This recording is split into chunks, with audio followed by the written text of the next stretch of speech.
But Stanley simply couldn't handle the pressure. What if he had to make a decision? What if a crucial outcome fell under his responsibility? He had never been trained for that. No. This couldn't go any way except badly. The thing to do now, Stanley thought to himself, is to wait. Nothing will hurt me. Nothing will break me. In here I can be happy forever. I will be happy. Stanley waited. Hours passed, then days. Had years gone by? He no longer had the ability to tell. But the one thing he knew for sure, beyond any doubt, was that if he waited long enough, the answers would come. Eventually, someday, they would arrive. Soon, very soon now, this will end. He will be spoken to. He will be told what to do. Now it's just a little bit closer. Now it's even closer. Here it comes.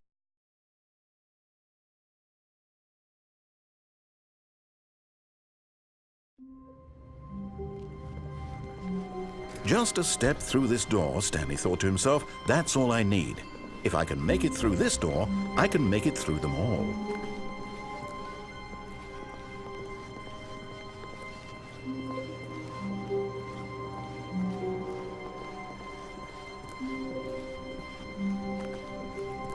When Stanley came to a set of 2 open doors, he entered the door on his left.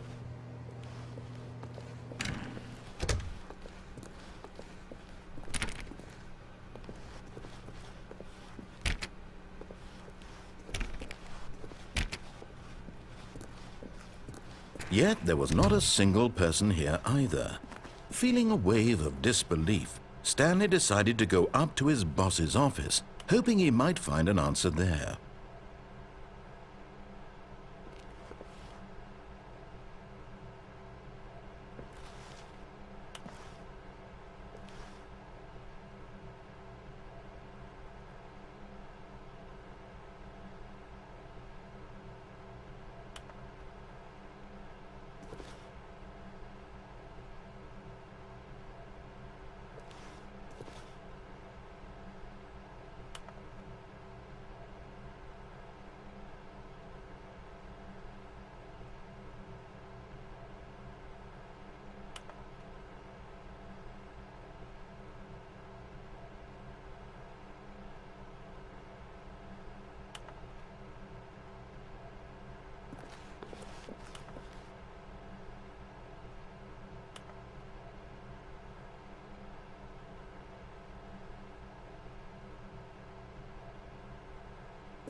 Coming to a staircase, Stanley walked upstairs to his boss's office.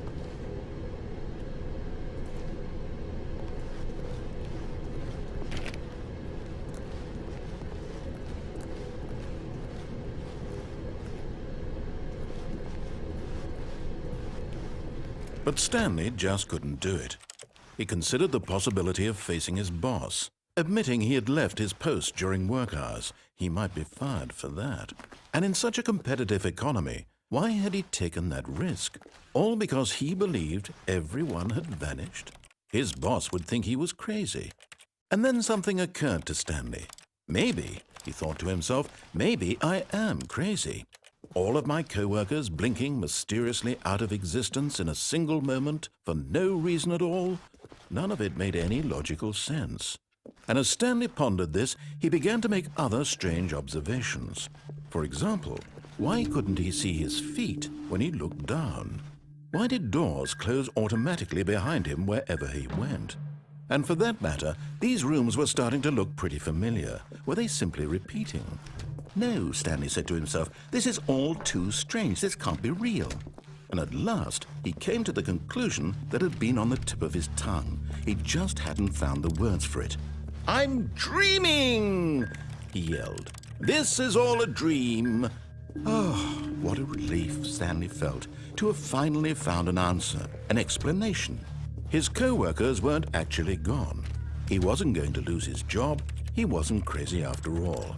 And he thought to himself, I suppose I'll wake up soon. I'll have to go back to my boring real-life job pushing buttons. I may as well enjoy this while I'm still lucid. So he imagined himself flying and began to gently float above the ground. Then he imagined himself soaring through space on a magical starfield, and it too appeared. It was so much fun, and Stanley marveled that he had still not woken up. How was he remaining so lucid? And then perhaps the strangest question of them all entered Stanley's head. One he was amazed he hadn't asked himself sooner. Why is there a voice in my head dictating everything that I'm doing and thinking? Now the voice was describing itself being considered by Stanley, who found it particularly strange. I'm dreaming about a voice describing me, thinking about how it's describing my thoughts, he thought.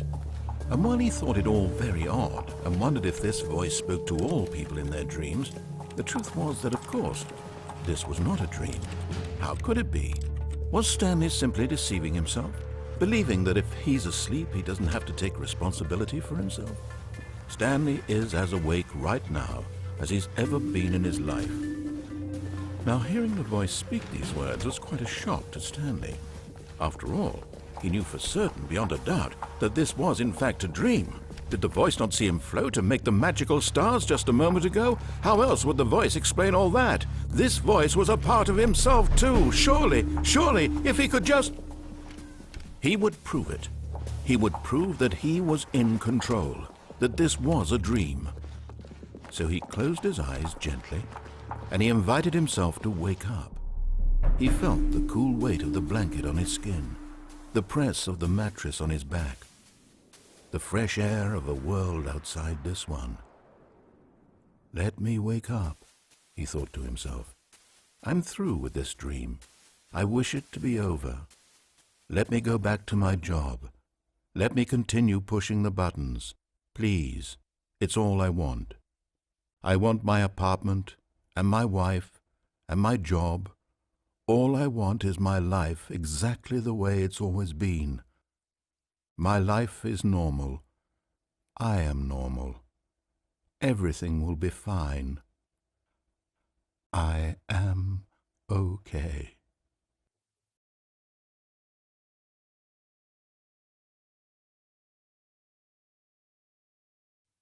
Stanley began screaming. Please, someone, wake me up. My name is Stanley. I have a boss. I have an office. I am real. Please, just someone tell me I am real. I must be real. I must be. Can anyone hear my voice? Who am I? Who am I? And everything went black.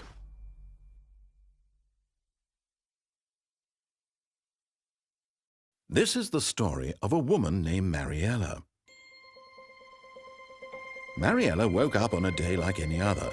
She arose, got dressed, gathered her belongings, and walked to her place of work. But on this particular day, her walk was interrupted by the body of a man who had stumbled through town talking and screaming to himself, and then collapsed dead on the sidewalk. And although she would soon turn to go call for an ambulance, for just a few brief moments, she considered the strange man. He was obviously crazy. This much she knew. Everyone knows what crazy people look like. And in that moment, she thought to herself how lucky she was to be normal. I am sane. I am in control of my mind. I know what is real and what isn't. It was comforting to think this, and in a certain way, seeing this man made her feel better. But then she remembered the meeting she had scheduled for that day, the very important people whose impressions of her would affect her career, and by extension, the rest of her life. She had no time for this, so it was only a moment that she stood there, staring down at the body. And then she turned and ran.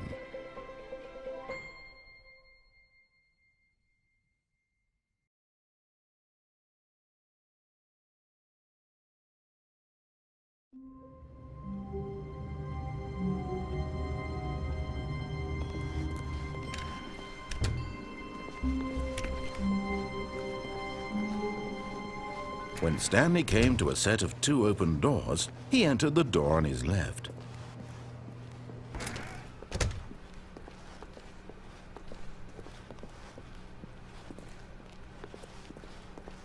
Yet there was not a single person here either.